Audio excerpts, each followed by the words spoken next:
नमस्कार दोस्तों, आपका स्वागत है एविडेंस न्यूज। अमेरिका, मिस्र समेत कई देश एक तरफ, फिर भी राफा पर हमले को तैयार इजराइल। राफा की तरफ बढ़ रही इजराइल की सेना। दरअसल इजराइल ने गाजा के राफा शहर पर हमले की तैयारी पूरी कर ली है। इजराइल ने बुधवार को कहा कि वह राफा पर हमले की तैयारी में है और उसकी सेना आगे बढ़ भी रही है। उसके ऐलान से पड़ोसी देश मिस्र भी नाराज हो गया है।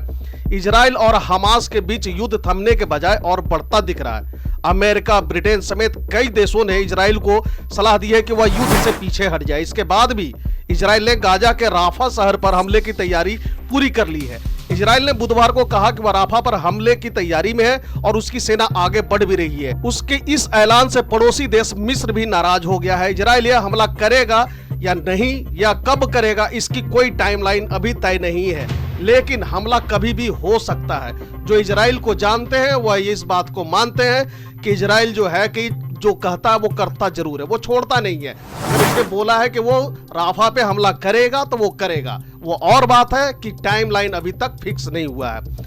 इजरायली सेना के सूत्रों का कहना है कि करीब 40,000 टेंट खरीदे गए। हर टेंट में 10 से 12 लोग रह सकते हैं। इजराइल पर इस बार राफा पर हमला करने से पहले टेंट सिटी तैयार करने का, ताकि वहां से बाहर निकलने वाले फिलिस्तीनियों को वहां रखा जा सके। यानी कि पिछली बार जो इसने गाजा पट्टी पर जो हमला हुआ था उसमें बहुत से बेगुनाह लोग भी मारे गए। उन्हें खाने पीने तक के नौबत आ गई थी, यहां तक के कि उनके लिए दवाइयों तक इंतजाम नहीं हो पा रहा था, ना ही दूसरे देश से वहां तक मदद पहुंच रही थी। ऐसे में पूरे दुनिया में इजराइल को लेकर एक नेगेटिविटी फैल रही थी। इसलिए इजराइल ने इस बार उसकी तैयारी कर ली है और यही कारण है कि उसने इस बार 40,000 से भी अधिक टेंट खरीदे हैं। हर टेंट में बता रहा है कि 10 से 12 लोग रह सकते हैं। इजराइल इस बार राफा पर हमला करने से पहले टेंट सिटी बनाने को तैयार है, ताकि वहां से बाहर निकलने वाले फिलिस्तीनियों को वहां रखा जा सके। उनकी सारी सुविधाओं का इंतजाम वहां पे रखा जाएगा। इजरायली पीएम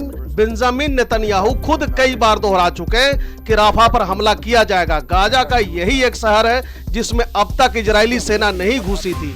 हमास ने 7 अक्टूबर 2023 को इजराइल पर हमला किया था। उसके बाद से ही इजराइल हमलावर है और खान यूनिस समेत गाजा के कई शहरों को तबाह कर दिया है। इजराइल के हमलों में अब तक 35,000 से ज्यादा लोग मारे जा चुके हैं। अब इजराइल का कहना है कि हमास की 4 सशस्त्र यूनिटों में राफा शहर में ठिकाना बना लिया। ऐसे में उसे नस्ता नाबूद करने के लिए राफा पर जमीनी हमला करना जरूरी है। यानी हमास के 4 सशस्त्र यूनिट वैसे हैं जो राफा शहर में जाकर अपना ठिकाना बना लिया है, वहां से छिपकर वो इजराइल पे हमला करते हैं। इसलिए नेतन्याहू ने कहा है कि हम राफा को भी जमीनी हमला करके वहां से इन सब को भगाएंगे।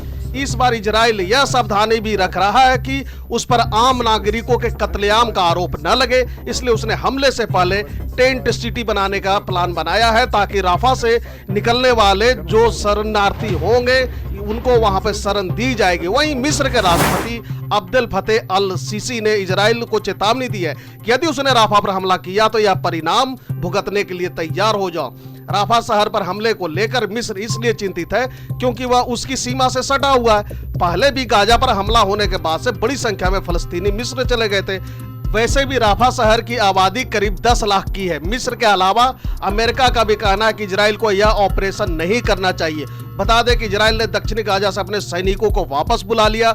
इसके बाद अब राफा पर हमले की तैयारी में है। दोस्तों, फलस्तीन के गाजा पट्टी में स्थित राफा शहर, उसके बारे में थोड़ा जान लेते हैं। उसके थोड़े संक्षिप्त इतिहास के बारे में जान लेते हैं कि आखिर राफा क्या है।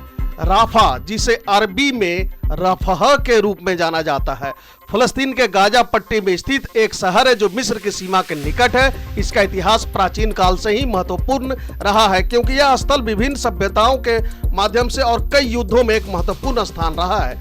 प्राचीन काल की अगर बात करें तो राफा का इतिहास प्राचीन मिस्र के दस्तावेजों में भी मिलता है और यह विभिन्न समयों में विभिन्न साम्राज्यों का हिस्सा रहा है। इसे बाइबल में भी उल्लेखित किया गया है, जहां यह कनान के फलस्तीनी शहरों में से एक के रूप में जाना जाता था।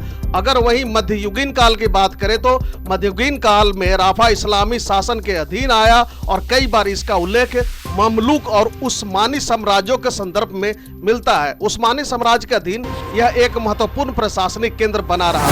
वहीं अगर आधुनिक काल की बात करें तो 20वीं सदी के दौरान राफा विभिन्न राजनीतिक और सैन्य संघर्षों का केंद्र बना। 1948 के अरब इजराइल युद्ध के बाद इसे इजराइल और मिस्र दोनों द्वारा नियंत्रित किया गया था, लेकिन 1956 में यह पूरी तरह से मिस्र के नियंत्रण में आ गया। 1967 के बाद इसे इजराइल ने नियंत्रित किया। 1994 में राफा फिलिस्तीनी प्राधिकरण के अधीन आया। इसके बाद भी यह कई बार इजराइल फिलिस्तीन संघर्षों का केंद्र रहा है, विशेष रूप से गाजा पट्टी के भूतल और वायु हमलों में। राफा अपनी भूमिगत सुरंगों के लिए भी जाना जाता है, जो मिस्र से गाजा की ओर जाती है और जिनका उपयोग व्यापार और संभावित रूप से हथियारों की तस्करी में किया जाता है। इस तरह राफा का इतिहास इसकी भौगोलिक स्थिति और राजनीतिक महत्व के कारण जटिल और संघर्षपूर्ण है। यह स्थान फिलिस्तीनी इजरायली संघर्ष के मुद्दों को समझने के लिए भी एक महत्वपूर्ण है और यही कारण है कि इजराइल चाहता है कि राफा पर हमला किया जाए और यहाँ पे जो भी सुरंगें हैं, जो भी हमास के लड़ाके यहाँ हथियारों के साथ छुपे हैं, उनको यहाँ से निकाला जाए, उनको यहाँ से भगाया जाए, ताकि आने वाले वक्त में इजराइल पे होने वाले खतरों में कमी आ सके। तो दोस्तों, फिलहाल के लिए इस वीडियो में इतना ही। उम्मीद है कि आपको दी गई जानकारी पसंद आई होगी। इसी तरह के इंफॉर्मेटिव वीडियो देखते रहने के लिए बने रहे हमारे साथ। Thank you for watching. God bless you.